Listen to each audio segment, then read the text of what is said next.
გუშინ 15 სექტემბერს საზოგადოებრივი მაუწყებლის საპროტესტო მსვლელობას რამდენიმე პირი დაესხა თავს. აქედან ერთ-ერთს იარაღი აღმოაჩნდა.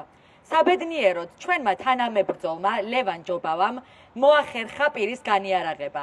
თუმცა რომ არა მოქალაქეების სწრაფი რეაგირება, არ ვიცით რა შედეგი შეიძლებოდა დამდგარიყო წუხელ.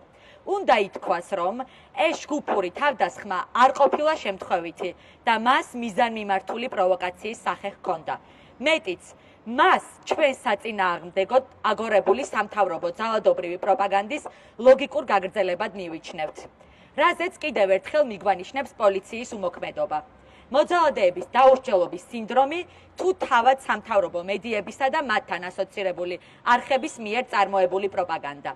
მაგალითად, საზოგადოებრივი მაუწყებელი საერთოდ უმალავს მაყურებელს ძალადობის შესახებ ინფორმაციას, ხოლო იმედი კიდეც ახალისებს პროტესტის მონაწილეებზე თავდასხმას.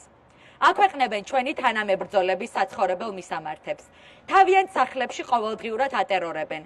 აშინებენ მათ მცირეწლოვან შვილებს და ოჯახის წევრებს. ამ ყველაფრიდან გამომდინარე, ფიზიკური საფრთხე დღითიდღე მატულობს, რაზეც სრულ პასუხისმგებლობას ეგრეთ წოდებულ მთავრობას ვაკისრებთ. ჩვენ პირველივე დღიდან ვიბრძვით სიმართლისთვის და მიუხედავად იმისა, თუ რა ბინძური გზებით შეეცდება რეჟიმი ჩვენთან დაპირისპირებას, არ ვაპირებთ დანებებას. ვიბრძოლებთ, მანამ სანამ მოძალადეები პასუხისგებაში არ მიეცემიან. არ დაისჯებიან ის ძალოვნები, ვინც ჩვენი თანამებრძოლები აწამეს. სანამ რეჟიმის ტყვეები არ განთავისუფლდებიან და მანამ სანამ ხალხი არ დაებრუნებს სამართალს და დემოკრატიას. სიმართლისთვის ბოლომდე. მადლობა.